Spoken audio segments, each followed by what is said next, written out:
Niger, where we actually launched the continental free trade area, where goods and services can move freely throughout the African continent. And then, secondly, today, we had a meeting of the REX. As you know,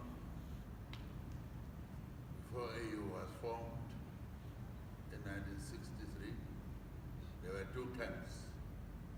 Kwame Nkrumah-led camp, that was progressive radical group, and then group led by Nyerere.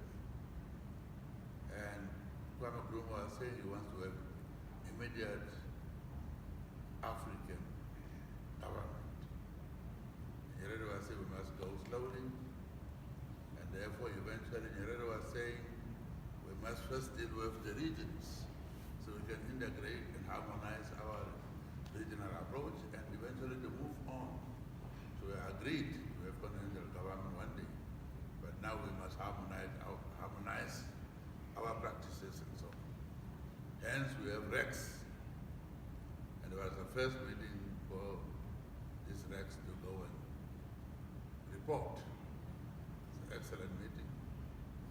We reported how we've harmonized our activities in SADC, because I went there as SADC chairperson. So our report was well received, because we are looking for free movement of people and goods.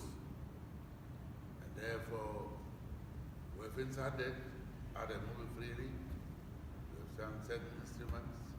Then we had a tripartite agreement, and then the one that we have up to Cairo. Now we went to talk about continent, and we reported. We were very happy to hear that. How we are happy also to see Africa is moving on, so that people can move freely. And Namibia is wanted. People are saying they must come and teach them about how we treat our meat, mines. We are having very advanced system of doing things. So that's why I'm coming from that very successful trip. I stopped in Rwanda on the way normally. Contrary to what you say, I go to 100 countries.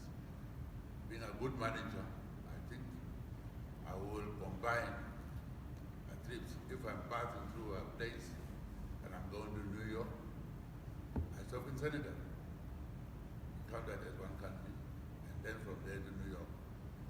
That's economizing also. So I stopped in Iikela, invited by President on my way, for the Liberation Day, they call it. And it was very moving.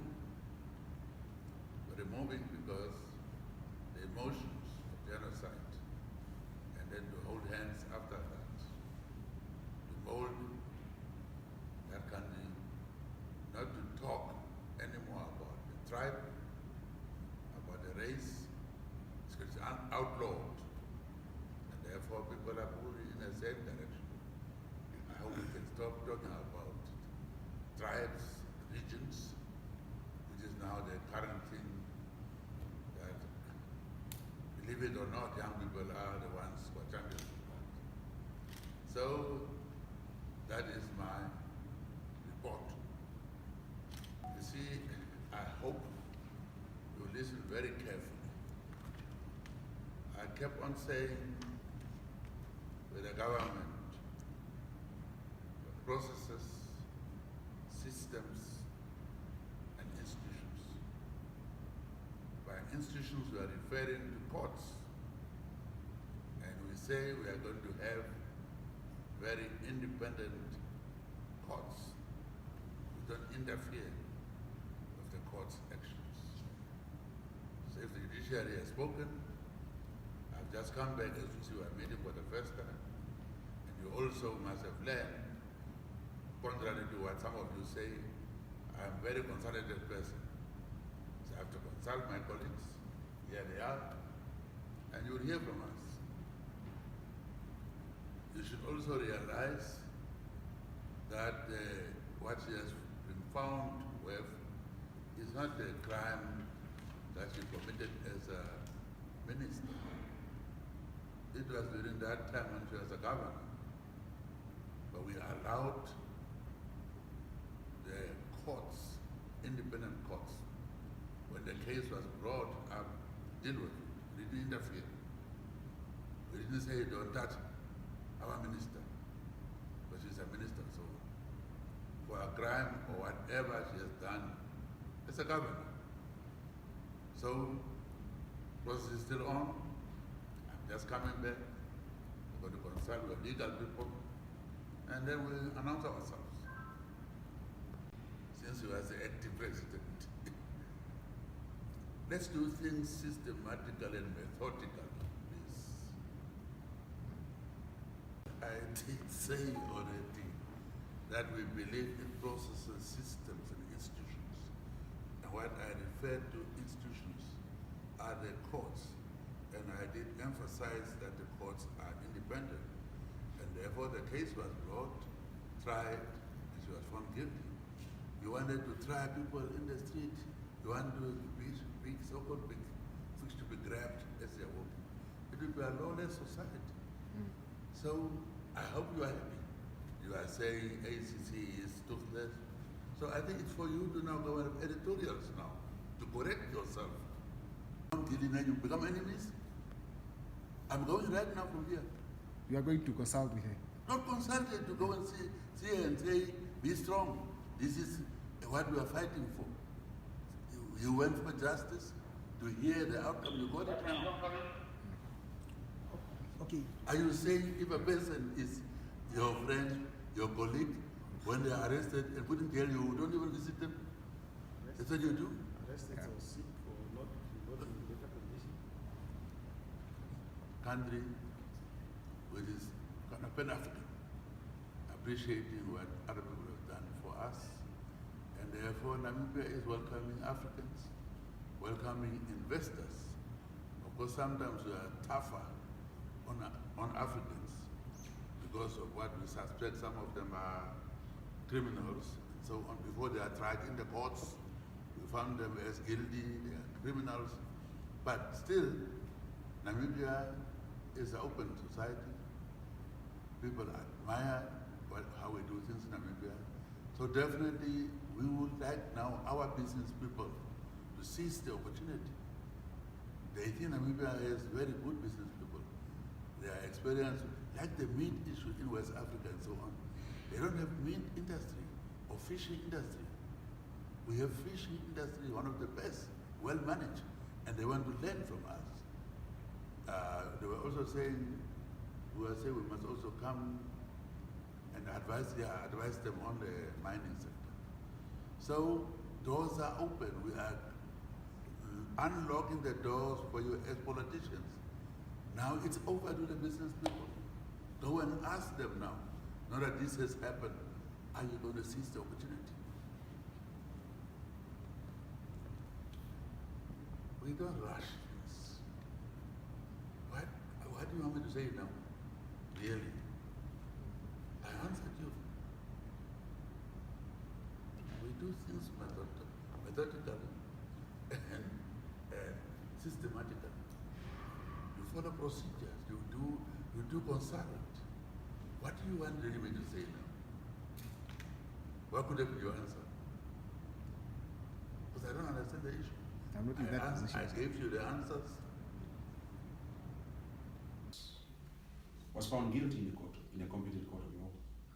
There is no way that she can justify sitting as an executive member of cabinet. So I was a little bit taken aback by the president when he said that this person did this act while he was not a minister. I think it was a wrong statement to have come from the president. To say that he was consulting, that's normal in political life. Nobody that runs the country, nor the party, nor on my own. Every leader consult. But for him to have he has created an aroma to try to differentiate the individual and the time of the position. It's the same individual who did that. Both the act was done in a time when the individual was in public office. He could have had that. He could have used that argument if that person was a private person. That person was never a private person. That act was conducted while he was governor. That's why she's being convicted, because of the public nature of the office that she holds. So I think she has done the honorable thing. A little bit too late, I don't think.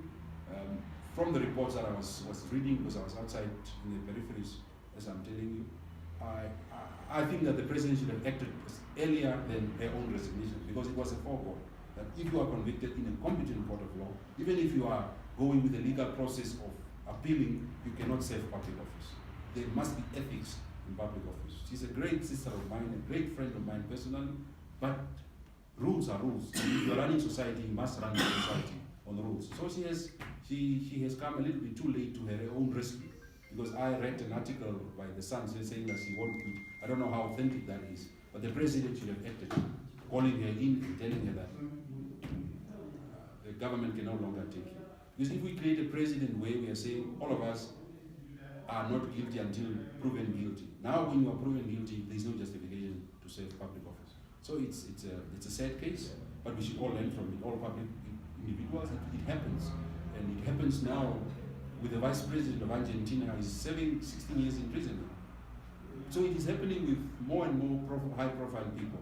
No one is beyond corruption. Corruption starts with the big fishes, and for as long as the big fishes are going scot-free.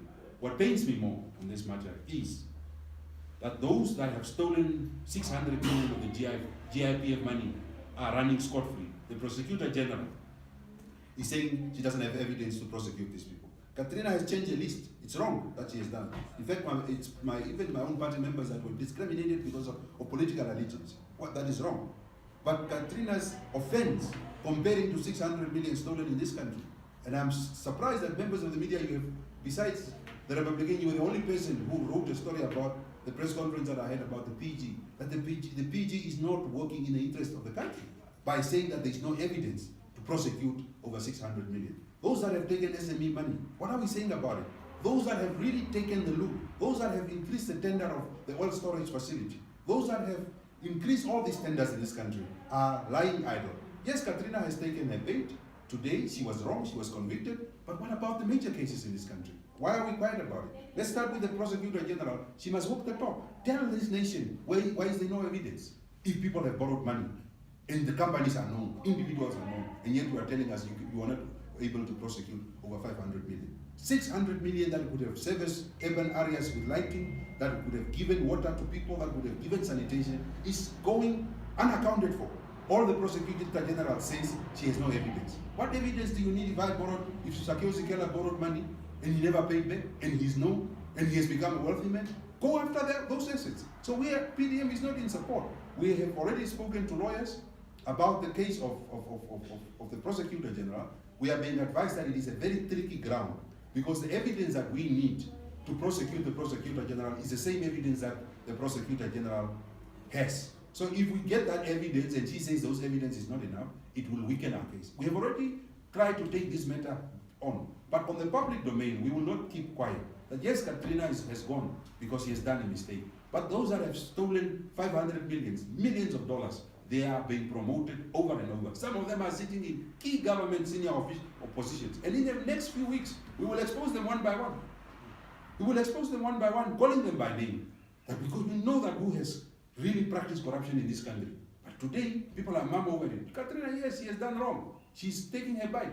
The rest of them are seated in front of us, pretending as if they are the biggest saints. We know what they have done to this country. We know the money that they have taken. Yet they are being protected by the system. And the prosecutor general says there is no evidence. What evidence does she need? And she must come out in the public domain. I don't know why you have not even asked the prosecutor general to explain herself to the country. How can she tell me that people took 600 million and there is no evidence to prosecute? What is that? The biggest joke.